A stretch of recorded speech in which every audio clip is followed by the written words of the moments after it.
তো বন্ধুরা, আজকের ভিডিওতে আবারও কিছু বিষয় নিয়ে কথা বলবো। তো প্রথম যে বিষয়টি নিয়ে কথা বলবো সেটা হচ্ছে ভিনেস ফোগাটের কেসটা আজকে আদালতে উঠেছিল। তো সেটার কি রেজাল্ট এলো সেটা নিয়ে কথা বলবো। আলেকজান্ডার কোয়েভ, কেরালা ব্লাস্টার এফসির প্লেয়ার, তাকে নিয়ে কিছু কথা বলবো।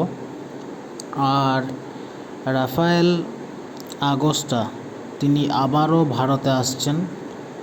কোন ক্লাবে আসছেন, কী বৃত্তান্ত, এটা নিয়ে একটা কথা বলবো। আর লাস্ট যে বিষয়টা সেটা হচ্ছে জিমি এবং দিমি, এই দুজনের ডুরান্ড খেলা নিয়ে একটা অনিশ্চয়তা দেখা দিয়েছিল। তো সেটার কতদূর কী রেজাল্ট হলো সেটা নিয়ে কথা বলবো। তো প্রথমে যে বিষয়টি নিয়ে কথা বলবো সেটা হচ্ছে ভিনেস ফোগাট। তিনি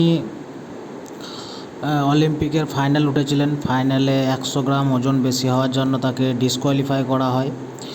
তো তিনি আন্তর্জাতিক ক্রীড়া আদালতে একটা অ্যাপিল করেছিলেন এবং আজকে সেটার শুনানি হয়েছিল। তো শুনানি হওয়ার পর তার অ্যাপিলটা খারিজ করে দেওয়া হয়েছে। একজন ভারতীয় হিসাবে এই খবরটা খুবই খারাপ খবর এবং ভিনেস ফোগাটের জন্য খুবই খারাপ লাগছে, বাট কিছু করার নেই। ফোগাটের এটাই লাস্ট অলিম্পিক, এরপর হয়তো তিনি অবসর নিয়ে নেবেন, বাট এই খবরটা খুবই দুঃখজনক। এরপর যে বিষয়টা নিয়ে কথা বলবো, কেরালা ব্লাস্টারের ফ্রান্সের যে বিদেশি আলেকজান্ডার কোয়েভ, তিনি আজকে কেরালার যে অনুশীলন ছিল সেখানে জয়েন করেছেন। 6 ফুট উচ্চতার এই দৈর্ঘ্যকারী ডিফেন্ডার, তিনি অনেকগুলো পজিশনে খেলতে পারেন, যেমন সিবি, রাইট ব্যাক এবং ডিফেন্সিভ মিডফিল্ডার। তো এটাই তার ফার্স্ট সিজন হবে। তার বয়সটা হচ্ছে 32 বছর। তো আজকে তিনি কেরালায় জয়েন করলেন। তো তার আগামী দিনগুলোর জন্য শুভকামনা রইল এবং আইএসএলে তিনি কতটা পারফরমেন্স মেলে ধরতে পারেন সেটাই এখন দেখার বিষয়। তো আলেকজান্ডার কোয়েভকে অল দ্য বেস্ট। এরপর যে বিষয়টা নিয়ে কথা বলবো সেটা হচ্ছে রাফায়েল আগস্তা। চেন্নাই এনএফসির হয়ে দুবার আইএসএল চ্যাম্পিয়ন এবং আইএসএলে 6টা মরশুম কাটানোর পর তিনি আবার নিজের দেশে ফিরে গিয়েছিলেন। এখন তিনি আবার রিটার্ন ইন্ডিয়া আসছেন এবং ইন্ডিয়াতে আইএসএল খেলার জন্য তিনি আসছেন না। শোনা যাচ্ছে কেরালা যে সুপার লিগ, সেই কেরালা সুপার লিগের কোচির কোনো একটা টিমে খেলবার জন্য তিনি আবার ভারতে আসছেন। তো বর্তমানে তার বয়স এখন 33 বছর। তো তিনি মিডফিল্ড পজিশনে খেলে থাকেন। এবার কেরালা লিগে যেসব প্লেয়ারগুলো আসছে তাতে মনে হচ্ছে কেরালা লিগটা অত্যন্ত কঠিন একটা লিগে পরিণত হবে, কারণ এখানে বেশ ভালো ভালো বিদেশি বিভিন্ন ক্লাবে সই করছে।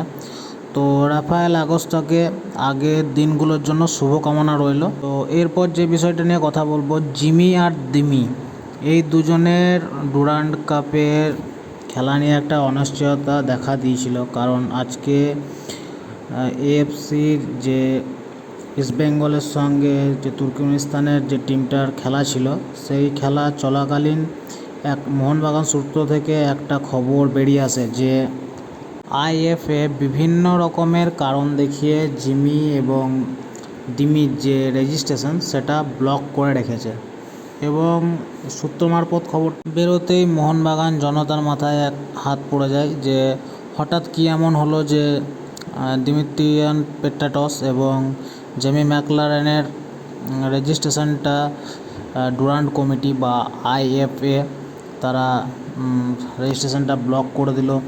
কী এমন কারণ, এবং এতটা হাই এক্সপেকটেশন নিয়ে যারা ভাবছিল ডার্বিতে মোহনবাগান কোন ভালো কিছু একটা করবে, সেখানে তাদের দুটো মেন প্লেয়ার এভাবে যদি আনরেজিস্টার্ড অবস্থায় থাকে তাহলে ডার্বিটা অন্য পর্যায়ে চলে যাবে, হয়তো একতরফা হয়ে যাবে। তো স্পট অন নিউজ তারা ইস্টবেঙ্গলের ম্যাচ কভার করতে করতেই আইএফএর যে সচিব অনির্বাণ দত্ত বাবুকে ফোনে কন্ট্যাক্ট করে এবং অনির্বাণ বাবু সেই চ্যানেলকে যথারীতি জানায় যে আইএফএ একটা রুলস আছে যে ভিসা, বিদেশি প্লেয়ারদের ক্ষেত্রে ভিসা, সেটা তিনি ট্যুরিস্ট ভিসায় এসছেন না প্রফেশনাল ভিসায় এসছেন, সেই ভিসাটার একটা কপি আইএফএকে জমা দিতে হয়। তো সেটা নাকি মোহনবাগান জমা দেয়নি, যার জন্য এই রেজিস্ট্রেশনটা ব্লক করা হয়েছিল। বাট এরপর মোহনবাগান এআইএফএফের দ্বারস্থ হয় এবং এআইএফএফ থেকে আইএফএ সচিবকে ফোন করা হয় এবং ফোনের মাধ্যমে সব কিছু সিওরিটি করে দেওয়ার পর এখন ব্যাপারটা স্থিতিশীল হয়ে যায় এবং জিমি এবং দিমি এই দুই ফুটবলারেরই রেজিস্ট্রেশন ডুরান্ডে করানো হয়েছে। তো এই বিষয়টা নিয়ে আর মোহনবাগান সমর্থকদের মধ্যে চিন্তা থাকার কথা নয়, কারণ জিমি এবং ডিমি তাদের দুজনারই যে ডুরান্ডের রেজিস্ট্রেশন সেটা এখন ক্লিয়ার হয়ে গেছে। তাই ডার্বিতে দিমিত্রি পেট্রাটস এবং জেসন কামিংসের খেলা নিয়ে কোনো রকম আইনি জটিলতা থাকলো না।